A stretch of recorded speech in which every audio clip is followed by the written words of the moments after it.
Привет всем диаболикам! В этом видео мы рассмотрим тактику для убийства Убер Лилит. Не будем брать во внимание ваншот билды, а научимся проходить все фазы с помощью скилл капа. Также рассмотрим, какие спеллы вызывают основные затруднения и как их преодолеть. По традиции Blizzard босс получился довольно сложным, поэтому без тренировок и отработанной стратегии убить Лилит сможет только 200 IQ челик с реакцией кошки. Остальным же советую запастись терпением, временем и голдой для ремонта. Думаю, что попыток за 100 у вас точно хотя бы один раз получится перейти ко второй фазе.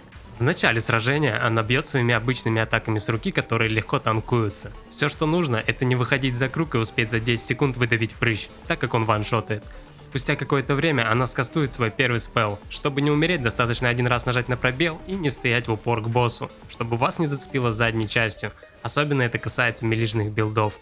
Бывает, что прыгнуть за линию не выйдет, в этом случае ищите свободный край и делайте туда эвейт. Когда вы снимете ей первую треть хп, она взлетит в воздух и призовет двух жирных адов. Урона они почти не наносят, но мешают вам бегать и иногда пытаются хукнуть под себя.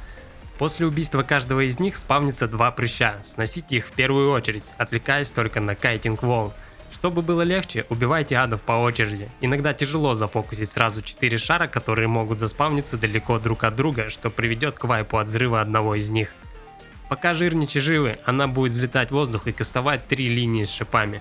Вот тут и начинается проверка нервов на прочность.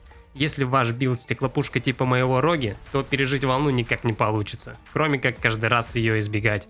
Чтобы было проще кайтить, нужно правильно позиционировать. Становитесь как можно ближе к кругу и прыгайте по центральной линии, перемещаясь за вторые шипы.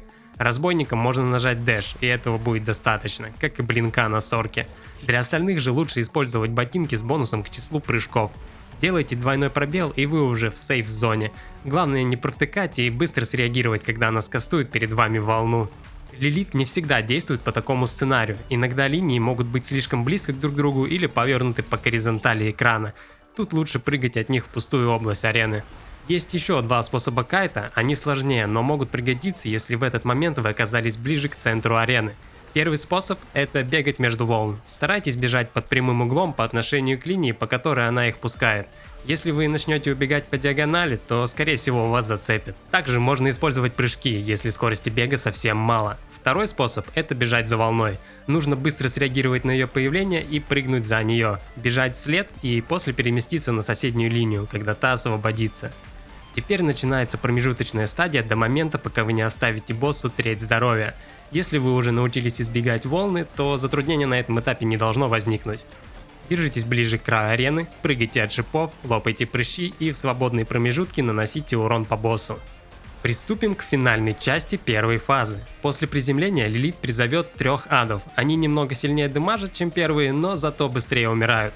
Старайтесь убивать их по очереди, чтобы легко расправиться с шарами. Пока вы будете их бить, Лилит добавит в репертуар парочку новых приемов. Начинает она обычно с треугольника.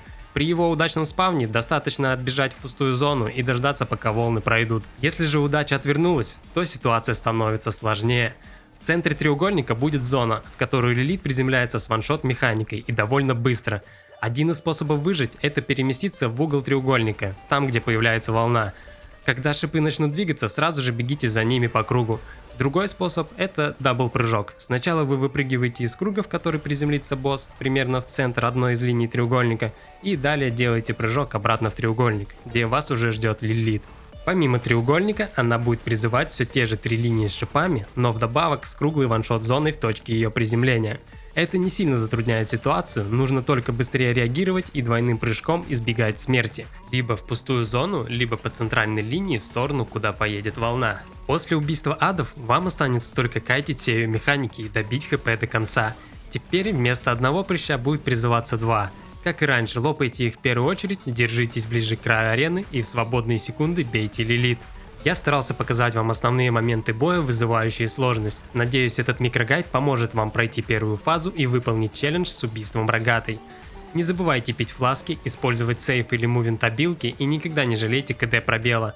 После отработки привычки избегать волны с шипами, первая фаза начинает казаться не такой уж и сложной. Начинаешь чувствовать тайминг ее приземления и чуть ли не префайром убегать от смерти. На этом видео подходит к концу, если оно было для вас полезным, то поддержите лайком или подпиской. Это смотивирует меня к записи гайда по второй фазе боя. По сложности она не уступает первой, есть нюансы, которые нужно соблюдать, и без множества попыток не так уж легко их заметить.